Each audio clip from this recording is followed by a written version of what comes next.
मंच पर विराजमान जम्मू एवं कश्मीर के मुख्यमंत्री श्रीमान मुफ्ती मोहम्मद सईद साहब, केंद्र में मंत्री परिषद के मेरे साथी श्रीमान नितिन गडकरी जी, केंद्र में मंत्री परिषद के मेरे साथी और इसी धरती के संतान डॉक्टर जितेंद्र सिंह जी, राज्य के उप मुख्यमंत्री डॉक्टर निर्मल सिंह जी, राज्य सरकार के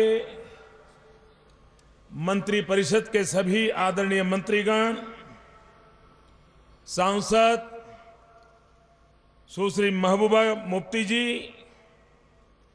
सांसद श्रीमान जुगल किशोर शर्मा जी, सांसद श्रीमान अविनाश खन्ना जी, सांसद श्रीमान मुजफ्फर हुसैन बेग जी, सांसद श्रीमान मीर मोहम्मद फयाज जी, सांसद श्रीमान थुपस्तान छेवांग जी, सांसद श्रीमान नजीर अहमद लवाई जी और विशाल संख्या में पधारे हुए मेरे प्यारे भाइयों और बहनों,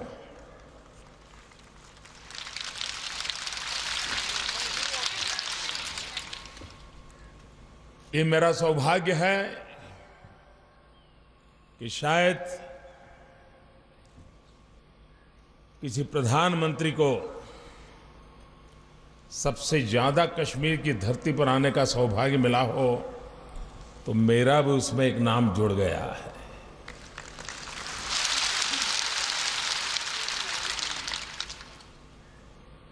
और कश्मीर मुझे खींच के ले आता है।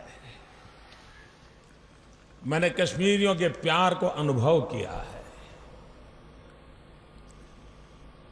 मैं जब भारतीय जनता पार्टी का संगठन का कार्य देखता था, तब यहां बहुत बार आता था। दूर सुदूर इलाकों में जाने का मुझे सौभाग्य मिलता था और मैंने यहां के प्यार को अनुभव किया है। और यही प्यार है, जब पिछले वर्ष बाढ़ के कारण चाहे जम्मू हो चाहे कश्मीर हो, जब पीड़ा महसूस करता था, तो मैं भी दिल्ली में उतनी ही पीड़ा महसूस कर रहा था जितनी कि आप कर रहे थे। और उसी कारण मैं तुरंत चला आया था। उस समय की सरकार के साथ कंधे से कंधा मिलाकर आपके दुख दर्द को बांटने के लिए प्रयास किया था। जब दिवाली का त्योहार आया, मेरे लिए दिल्ली में यार दोस्तों के बीच दिवाली मनाना बड़ा सरल था, लेकिन मेरा मन कर गया कि जिस धरती में अभी अभी आपत्ति से लोग गुजरे हैं, मैं दिवाली मनाने के बजाय अच्छा होगा कि मैं श्रीनगर चला जाऊं, और मैं यहां चला आया था।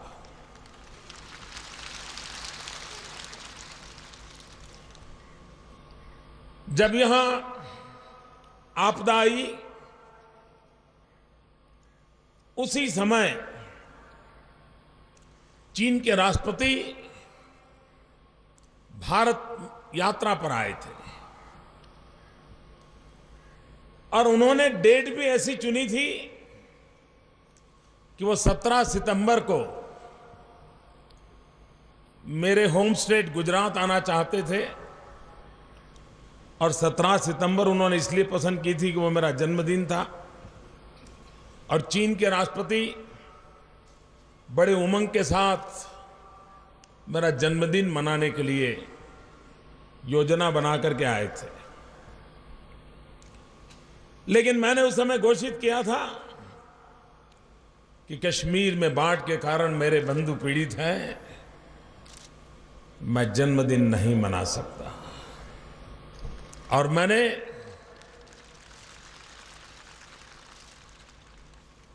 उनका स्वागत किया, सम्मान किया, पर जन्मदिन मनाने से मना किया। मैं मेरी मां के पैर छूने गया था,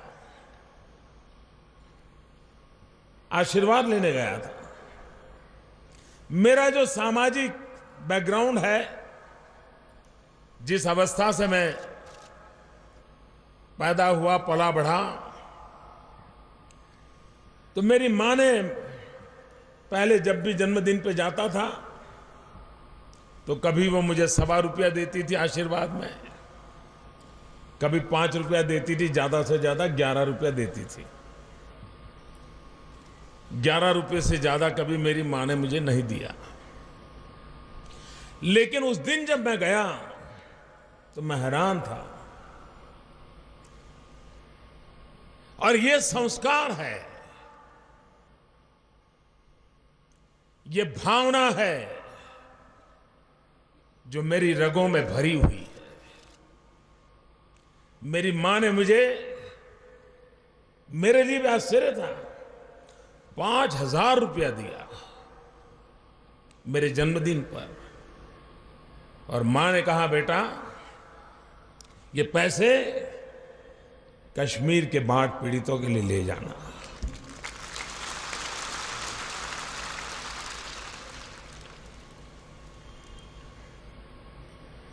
ये संस्कार की ताकत है जो मुझे आपके दुख दर्द को बांटने के लिए प्रेरणा भी देती है, ताकत भी देती है। आपका प्यार मेरा हौसला बुलंद बनाए रखता है।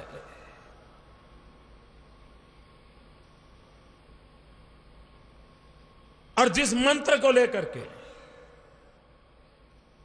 हमने शासन व्यवस्था को संभाला है, वो मंत्र है सबका साथ, सबका विकास। अगर हिंदुस्तान का कोई कोना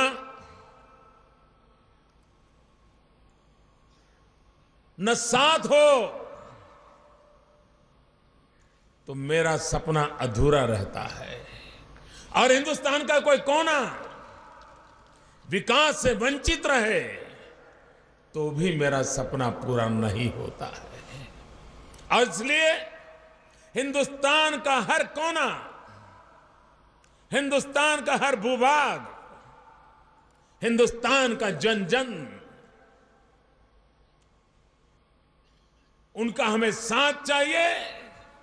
और हर कोने का, हर जन का विकास चाहिए। और इस सपने को पूरा करना है तो मुझे भी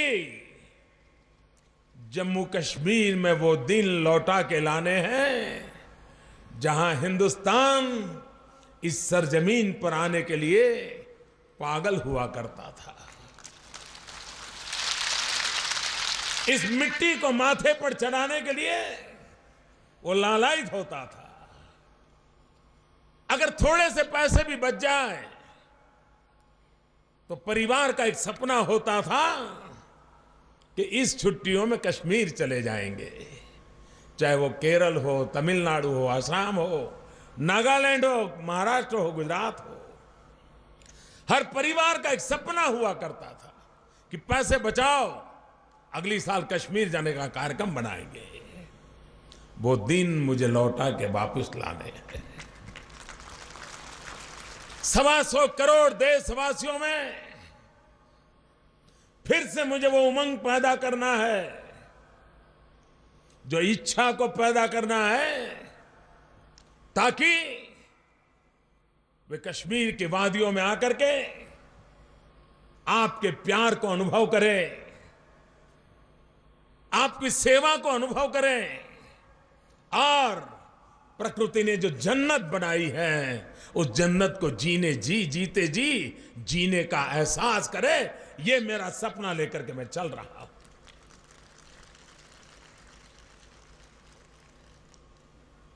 कौन कहता है कि संकटों के बाद भी उभरा नहीं जा सकता? मैं उस विश्वास के साथ जीने वाला इंसान हूं और मैंने अपने जीवन में देखा है संकट कितने ही गहरे क्यों न हो, लेकिन एक जज्बा होता है जो संकटों को परास्त करता है और जीने की आस पैदा कर देता है। 2001 में जब गुजरात में भयंकर भूकंप आया, मौत की चादर ओढ़ करके हम सोए थे। सारी दुनिया ने मान लिया था कि अब गुजरात खड़ा नहीं हो सकता है। हजारों लोग मर चुके थे, लाखों घर तबाह हो चुके थे, पूरी अर्थव्यवस्था चरमरा गई थी और सबसे बड़ी बात, सपने चूर चूर हो चुके थे। आंसू पोंछने वाला कोई बचा नहीं था। उन दिनों को मैंने देखा था,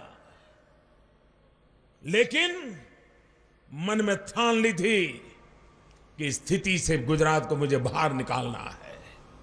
और भाइयों बहनों, दुनिया कहती है, वर्ल्ड बैंक कहती है कि ऐसे भयंकर भूकंप के हादसे के बाद अगर उस राज्य को चारों तरफ से मदद मिल जाए तो भी बाहर निकलने में 7 साल से कम समय नहीं लगता है। लेकिन भाइयों बहनों, हमने जिस प्रकार से एक के बाद एक योजनाओं को लेकर के चल पड़े, 3 साल के भीतर भीतर भूकंपग्रस्त इलाका दौड़ने लग गया था और विकास की नई ऊंचाइयों को पार करने लगा था। जो कच्छ, भुज भयंकर भूकंप से पीड़ित था, वो आज हिंदुस्तान के सबसे तेज गति से दौड़ने वाले जिलों में उसने अपना नाम दर्ज करा दिया है।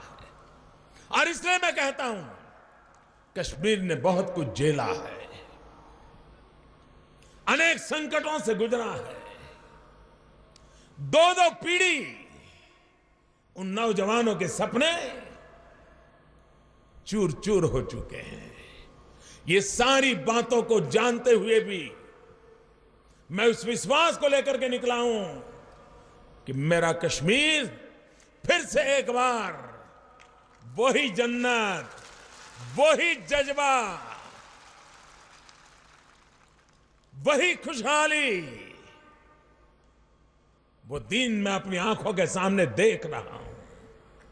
और मैं सिर्फ सपने देखता हूं ऐसा नहीं, उन सपनों को साकार करने के लिए एक के बाद एक कदम उठा करके,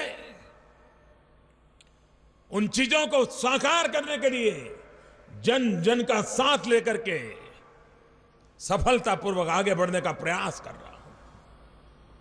17 महीने पहले हिंदुस्तान का कोई भी अखबार उठा लीजिए, किसी भी टीवी चैनल का डिबेट यूट्यूब पर जाकर के निकाल के देख लीजिए, विश्व की कोई भी एजेंसी हो, उनकी आवाज सुन लीजिए, एक ही स्वर था कि अब भारत बर्बाद हो चुका है, भारत बच नहीं सकता है, भारत तबाही की कगार पर पहुंच चुका है।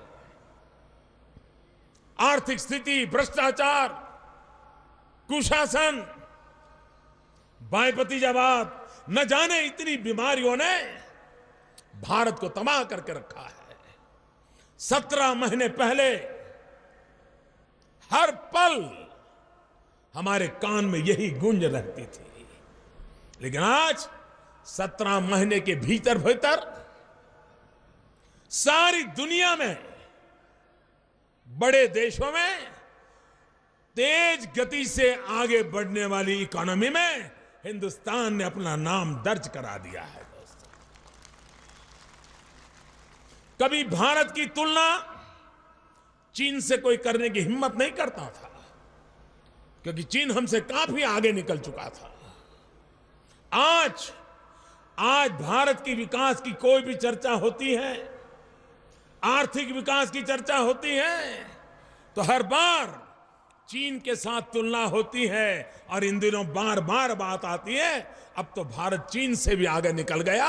ये 17 महीने में हो सकता है। मैं आज ही एक रिपोर्ट पढ़ रहा था, अभी आते आते।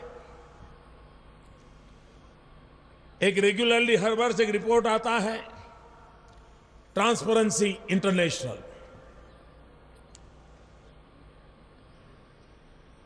विश्व के देशों में कौन देश हैं जहां भ्रष्टाचार की क्या स्थिति है, क्या भ्रष्टाचार बढ़ रहा है, कम हो रहा है, इन सारे हिसाब किताब करते हैं। मैंने आज ही रिपोर्ट पढ़ी, पिछले 50 साल में पहली बार भारत, और उन्होंने तुलना की है कि हमेशा चीन इस विषय में अच्छी इज्जत थी और भारत से आगे माना जाता था।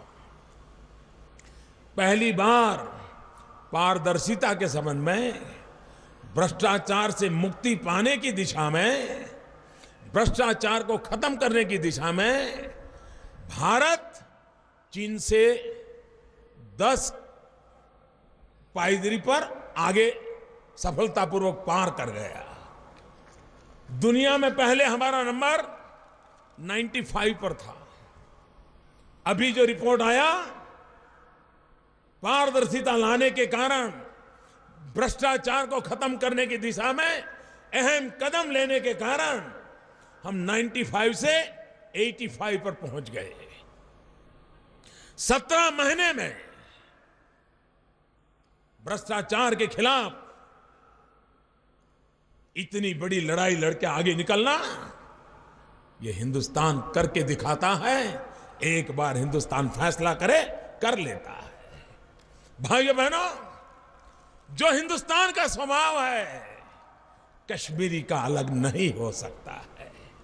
वो भी, और जैसे अभी मुफ्ती साहब कह रहे थे, यहां के लोगों में ताकत है, जज्बा है।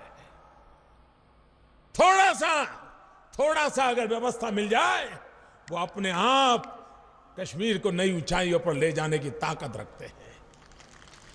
मुझे मुफ्ती साहब की बात पर भरोसा है, मुझे आप पर भरोसा है। वरना 20 साल तक लगातार इतनी यातनाएं झेलने के बाद भी ये माहौल कभी नजर नहीं आ सकता था। ये इस बात का सबूत है,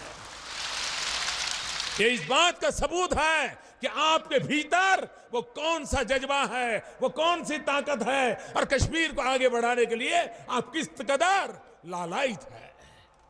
भाइयों बहनों,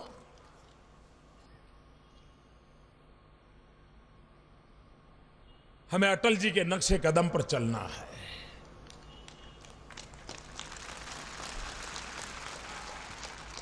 कश्मीर के लिए मुझे दुनिया के किसी की एडवाइस की आवश्यकता नहीं है, मुझे किसी के एनालिसिस की आवश्यकता नहीं है। इसी धरती पर, इसी मंच पर अटल बिहारी वाजपेयी जी ने जो बात कही थी, इससे बड़ा कोई संदेश नहीं हो सकता। उन्होंने 3 मंत्र दिए थे। उन्होंने कहा था, कश्मीरियत, जमहूरियत और इंसानियत। मैं आज भी इसी बात को मानता हूं कि कश्मीर के विकास का रास्ता इन 3 पिलर पर खड़ा होना है, इसी को मजबूती देनी है।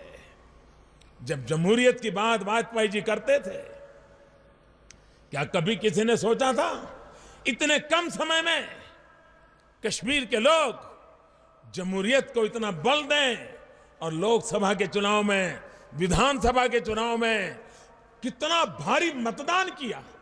और आज जब मुफ्ती साहब कह रहे हैं मैं पंचायतों को अधिकार देना चाहता हूं, यही तो वो अटल जी वाली जमहूरियत है, वही तो जमहूरियत है। एक एक गांव का पंच होगा, पंच के पास अधिकार होगा, वो अपने फैसले कर पाएगा और सरकार उसको हाथ पकड़ करके जो मदद चाहिए मदद करती रहेगी। हमारा एक एक गांव कितना ताकतवर बनेगा। इस जमहूरियत की कसौटी पर वाजपेयी जी ने जो सपना देखा था, कश्मीर के लोगों ने पूरा करके दिया है।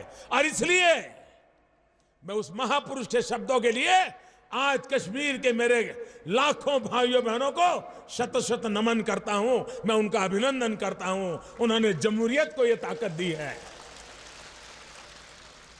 भाइयों बहनों, कश्मीरियत के बिना हिंदुस्तान अधूरा है, सिर्फ कश्मीर नहीं। और इसलिए उस कश्मीरियत जो भारत की आन बान शान है, अगर किसी को सच्ची बिन सांप्रदायिकता सीखनी हो तो इसी की धरती से तो निकली थी। वो सूफी परंपरा कहां से आई थी? इसी धरती से आई थी, जिसने जोड़ना सिखाया था, संबल बनाना सिखाया था। और वही तो परंपरा, वही तो हमारी कश्मीरियत है। और दुनिया कितनी ही बदल क्यों न जाए, इंसान आसमान में घर बसाने की ताकत बना ले, लेकिन इंसानियत के बिना कुछ भी आगे नहीं बढ़ सकता है।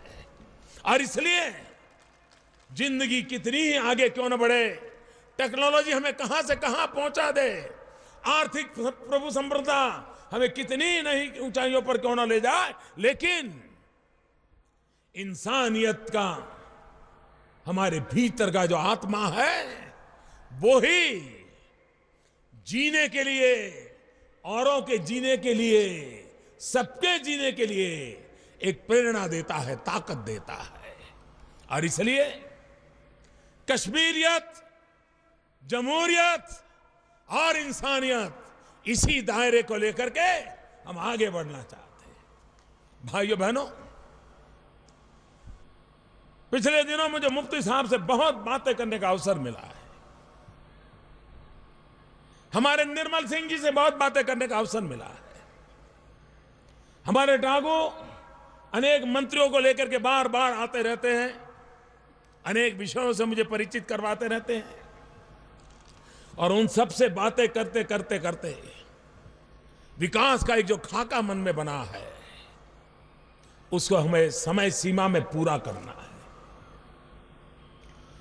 मेरे लिए पहली आवश्यकता है, पिछली बाढ़ में जिन किसानों को परेशानी हुई, व्यापार को जो नुकसान हुआ, घरों को जो नुकसान हुआ, प्राथमिक सुविधा की जो व्यवस्थाओं को नुकसान हुआ, जल्द से जल्द उसको पूरा करना और हर परिवार को उस संकट से बाहर लाना। और उसके लिए हमने मैंने पहले दिन आकर के 1000 करोड़ घोषित किया था। बाद में भी जैसी जरूरत पड़ी देते रहे, और आज भी उस काम को पूरा करने में जम्मू कश्मीर सरकार के साथ दिल्ली कंधे से कंधा मिलाकर के चलेगा। ये मैं मेरे जम्मू कश्मीर के भाइयों बहनों को विश्वास दिलाता हूं। लेकिन सिर्फ आंसू पोंछ ले,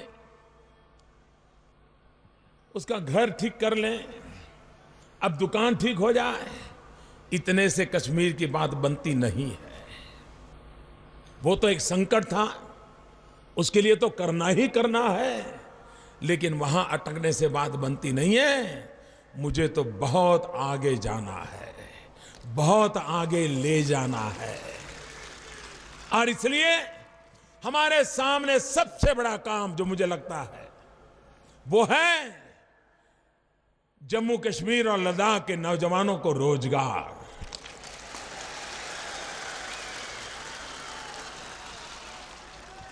हमारी सारी समस्याओं का समाधान हमारे नौजवानों को रोजगार में है। उन्हें काम का अवसर मिलना चाहिए। और मैं आज कश्मीर के नौजवानों को बधाई देना चाहता हूं और पूरा भारत गर्व करे। आज हिंदुस्तान में जो कोई मुझे सुनता हो, इस खबर शायद आप तक पहुंचाने के लिए और लोगों ने मदद नहीं की होगी, मैं पहुंचाना चाहता हूं। पिछले दिनों देखिए आप, कश्मीर के नौजवान आईएएस की परीक्षा हो, आईपीएस की परीक्षा हो, आईआईटी हो, आईआईएम हो, जिसके लिए हिंदुस्तान के और इलाके के लोग प्रवेश पाने के लिए पता नहीं उनको क्या क्या करना पड़ता है। लेकिन पिछले कुछ समय से हर वर्ष कश्मीर के नौजवान सबसे उत्तम प्रदर्शन करते हैं और आईएएस आईपीएस कैडर में आ रहे हैं, आईआईटी में दिखते हैं, आईआईएम में दिखते हैं। ये ताकत कश्मीर के नौजवान में है जिसको मैं भली भांति पहचानता हूं दोस्तों। और जिसे मैं पहचानता हूं उसके लिए मैं सब कुछ करने के लिए तैयार हूं। कैसे होनहार नौजवान है। मुझे कभी ये स्टेडियम में पहले भी आया, तब भी मेरे मन में विचार आया था। 30 साल पहले स्टेडियम में मैच खेला गया था। 30 साल पहले जिस प्रदेश के पास परवेज रसूल हो, उस प्रदेश में यहां एक इंटरनेशनल मैच क्यों नहीं होना चाहिए। क्रिकेट में हमारा परवेज नाम कमा रहा है, आगे बढ़ रहा है वो लड़का, गर्व होता है हमें। क्यों इसी स्टेडियम में हम वो सपना क्यों न देखें कि यहीं पर फिर से एक बार इंटरनेशनल क्रिकेट मैच शुरू हो जाए और देश देखे। दुनिया में हमारे सचिन तेंदुलकर हो, युवराज हो, सहवाग हो, धोनी हो, कोई भी नाम ले लीजिए, अगर उन्होंने छक्के मारे हैं ना तो बैट तो मेरी कश्मीर की धरती से बना हुआ था। यहां की तो लकड़ी है जो उत्तम से उत्तम बैट बनाती है। ये ताकत है यहां, और उस ताकत को बल देना। और इसलिए भाइयों बहनों, मैं जिस विकास के चित्र को लेकर के चर्चा करता रहा पिछले लंबे समय से, उसमें मेरी प्राथमिकता यह है कि यहां पर विकास का वो मॉडल बने जो हमारे नौजवान को रोजगार दे। जैसे टूरिज्म यहां का मुख्य क्षेत्र है। अब टूरिज्म में आज जो हमारी अवस्था है, इसको अगर हम आधुनिक नहीं बनाते, हमारा इंफ्रास्ट्रक्चर ठीक नहीं करते, तो टूरिज्म बढ़ नहीं सकता है।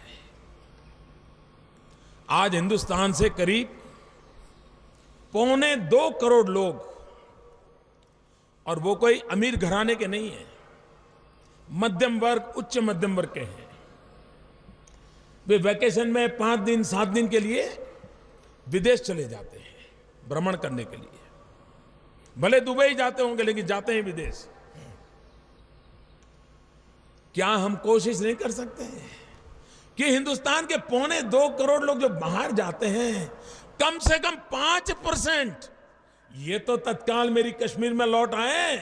आप देखिए यहां का टूरिज्म कितना बढ़ जाएगा।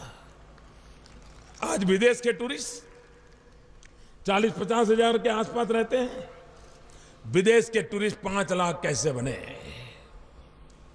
12 महीना यहां पर एडवेंचर टूरिज्म के लिए स्कोप है, यहां इको टूरिज्म के लिए स्कोप है, यहां पर सैर करने के शौक से आने वाले लोगों के लिए टूरिज्म का अवकाश है। हमारा डल लेक, हमारी सारी बोट, पहले कैसे कैसे अवसर होते थे टूरिस्टों को एंगेज करने के लिए, उनको बढ़ावा देने के लिए, उन सबको फिर से कैसे चालू किया जाए। हमारे प्रदेश में और कई 3-4 ऐसे तो इलाके मेरे ध्यान में हैं कि जहां पर हम नए टूरिस्ट डेस्टिनेशन डेवलप कर सकते हैं। बहुत बड़ी मात्रा में इंफ्रास्ट्रक्चर के द्वारा उसको हम विकास करा सकते हैं। और इसलिए मैं उन विकास के मॉडल की ओर जाना चाहता हूं जो हमारा परंपरागत हमारी ताकत है उसको बल देना चाहते हैं। हमने पश्मीना, केसर, हमारे एप्पल, उसको विशेष प्राधान्य दिया है। पश्मीना को बल मिले, ग्लोबल मार्केट मिले, हमारा केसर उसको ग्लोबल मार्केट मिले, उसके लिए हम व्यवस्थाएं करें, उसका ट्रेडमार्क डेवलप हो, उसका पैकेजिंग दुनिया को भाने वाला बने, हमारे लोकल नौजवानों को, हमारे किसान को गांव में रोजगार के अवसर उपलब्ध कराएगा। और इसलिए एग्रीकल्चर सेक्टर, जिसमें बहुत बड़ा पोटेंशियल जो अन्य प्रदेशों को सौभाग्य नहीं है, वो कश्मीर को है, हम उसको बल देना चाहते हैं। हम इंफ्रास्ट्रक्चर को बल देना चाहते हैं। अगर आज जम्मू से श्रीनगर आना है और 9 घंटे, 10 घंटे, 11 घंटे लग जाते हैं तो टूरिस्ट भी 50 बार सोचेगा यार क्या जाऊंगा, बात नहीं बनती। हमारे नितिन जी के नेतृत्व में जम्मू से श्रीनगर का रास्ता, और हमारी कोशिश है कि आने वाले 2.5 साल के भीतर भीतर हमें काम पूरा कर दें। 34,000 करोड़ रुपया, 34,000 करोड़ रुपया जम्मू श्रीनगर का एक नया हम जो मार्ग दे रहे हैं उस पर लगा रहे हैं। और उसके कारण जम्मू से श्रीनगर आने में आज 9 घंटे, 10 घंटे, 12 घंटे लग जाते हैं, वो 3.5-4 घंटे में पहुंच पाएगा व्यक्ति। और टनल बनाने के कारण करीब 65-70 किलोमीटर रास्ता कम हो जाएगा। आप कल्पना कर सकते हैं कि विकास को कितनी नई ऊंचाइयां मिल सकती हैं।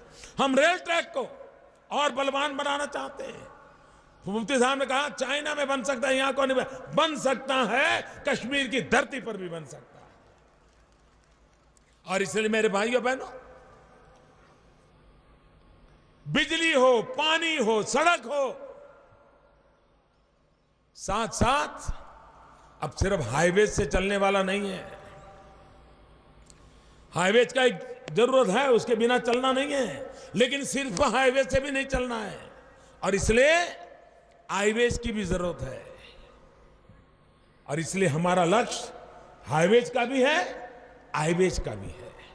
Information ways, optical fibre network, digital network, विश्व के साथ जुड़ने के लिए हमारे मोबाइल फोन पर दुनिया हो, वो नेटवर्क कश्मीर की धरती पर मिलना चाहिए। और जो मुफ्ती साहब कॉल सेंटर की बात करते थे, जिसके कारण नौजवान को रोजगार मिले, यहां का नौजवान बड़ी आसानी से अंग्रेजी बोल लेता है, थोड़ी सी पढ़ाई करे वो अंग्रेजी में तैयार हो जाता है। अगर हम कॉल सेंटर्स का नेटवर्क खड़ा करते हैं, हमारे नौजवान को यहीं पर रोजगार मिल सकता है, और उसको हम बल देना चाहते हैं। उसी प्रकार से बुजुर्गों के लिए बीमारी हो, अच्छे दवाखानों का नेटवर्क हो, दवाइयां उपलब्ध हो, हमारे अस्पताल बने, छोटी जरूरत हो जहां छोटा, बड़े की जरूरत हो बड़े, चाहे जम्मू हो, चाहे लद्दाख हो, चाहे श्रीनगर हो। हमने आधुनिक एम्स अस्पताल उसको बनाने की दिशा में आगे बढ़ रहे, जिसका लाभ जम्मू को भी मिलेगा, श्रीनगर को भी मिलेगा। हम IIT शुरू करना चाहते हैं, IIM शुरू करना चाहते हैं, ताकि हमारे नौजवान को उत्तम से उत्तम शिक्षा मिले और सस्ते से सस्ती शिक्षा मिले। ये उत्तम से उत्तम शिक्षा, सस्ते से सस्ती शिक्षा, और वो भी ग्लोबल लेवल की, अब हर एक के नसीब में इस ऊंचाई तक तो जाना संभव नहीं होता है। छोटे परिवार के छोटे लोग भी होते हैं, उनको क्या किया जाए? स्किल डेवलपमेंट का हम अभियान चलाना चाहते हैं। यहां का जो हैंडीक्राफ्ट है उसको नए सिरे से डिजाइनिंग मिले, नई टैलेंट ग्लोबल मार्केट में कौन सी डिजाइन चाहिए, उस डिजाइन से उसको काम मिले, उस पर हम बल देना चाहते हैं। स्किल डेवलपमेंट भी हमारा जो हैंडीक्राफ्ट है उसमें टेक्नोलॉजी को इन्वॉल्वमेंट से स्पीड कैसे बढ़ा सकते हैं, क्वालिटी कैसे इंप्रूव कर सकते हैं, वेस्टेज कैसे बचा सकते हैं, पैकेजिंग कैसे बदल सकते हैं, ब्रांडिंग कैसे कर सकते हैं, ग्लोबल मार्केट कैसे एक्वायर कर सकते हैं, उसकी पूरी चेन बना करके हम हमारे जो हैंडीक्राफ्ट है उसको बल देना चाहते हैं। और इसलिए भाइयों बहनों, अच्छी शिक्षा, ह्यूमन रिसोर्स डेवलपमेंट के लिए बल, बुजुर्गों के लिए स्वास्थ्य के लिए व्यवस्थाएं ताकि उनकी आवश्यकताएं पूरी हो, गांव और किसान के लिए यहां की जो पैदावार है उसको बल, नौजवान को रोजगार के लिए अवसर, इन बातों को लेकर के हम चल रहे हैं। और उस सपने को पूरा करने के लिए भारत सरकार ने जम्मू कश्मीर के लिए 80,000 करोड़ रुपया का पैकेज देने का घोषित किया।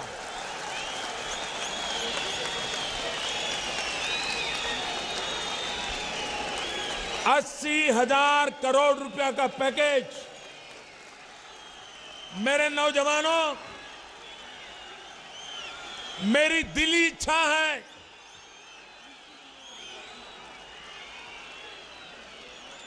मेरी दिली इच्छा है ये 80,000 करोड़ रुपया आपके भाग्य को बदलने के लिए काम आना चाहिए। कश्मीर के नौजवान को ताकत देने के लिए पैसा काम आना चाहिए। एक नया कश्मीर, एक आधुनिक कश्मीर, एक प्रवृत्तिशील कश्मीर बनाने के लिए ये 80,000 करोड़ रुपया लगना चाहिए। ये सपना लेकर के मैं आपके पास आया हूं। और मेरे भाइयों बहनों, इसे आप पूर्ण विराम मत समझना। ये 80,000 करोड़ को पूर्ण विराम मत समझना। ये तो सिर्फ शुरुआत है।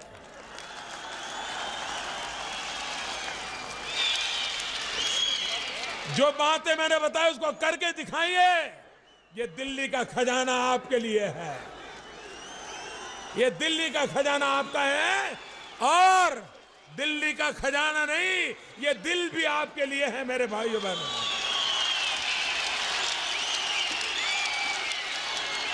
मैं लद्दाख के भाइयों का विशेष रूप से आभार व्यक्त करना चाहता हूं कि पिछले दिनों जो चुनाव हुआ हिल काउंसिल में, हमारे एमपी साहब और उनकी पूरी टीम को जमहूरियत का जो बल मिला और पूर्ण बहुमत के साथ जो बॉडी बनाया, उसके लिए लद्दाख के भाइयों को भी मैं आज कश्मीर की धरती पर आया हूं, हृदय से अभिनंदन और आभार व्यक्त करना चाहता हूं। भाइयों बहनों, ये विकास जम्मू हो, कश्मीर वैली हो या लद्दाख हो, हर एक की आवश्यकता के अनुसार विकास को प्राथमिकता देकर के आगे बढ़ाने की मेरी चर्चा मुख्यमंत्री जी और वित्त मंत्री के साथ हुई है और उसी की तरह उसको आगे बढ़ाया जाएगा। मैं फिर एक बार कश्मीर की धरती को नमन करता हूं, आप सबको शुभकामनाएं देता हूं और नौजवानों के भरोसे से एक नया कश्मीर, एक नया ताकतवर कश्मीर, उसे बनाने के लिए और आगे बढ़े। मैं आपका बहुत बहुत आभारी हूं।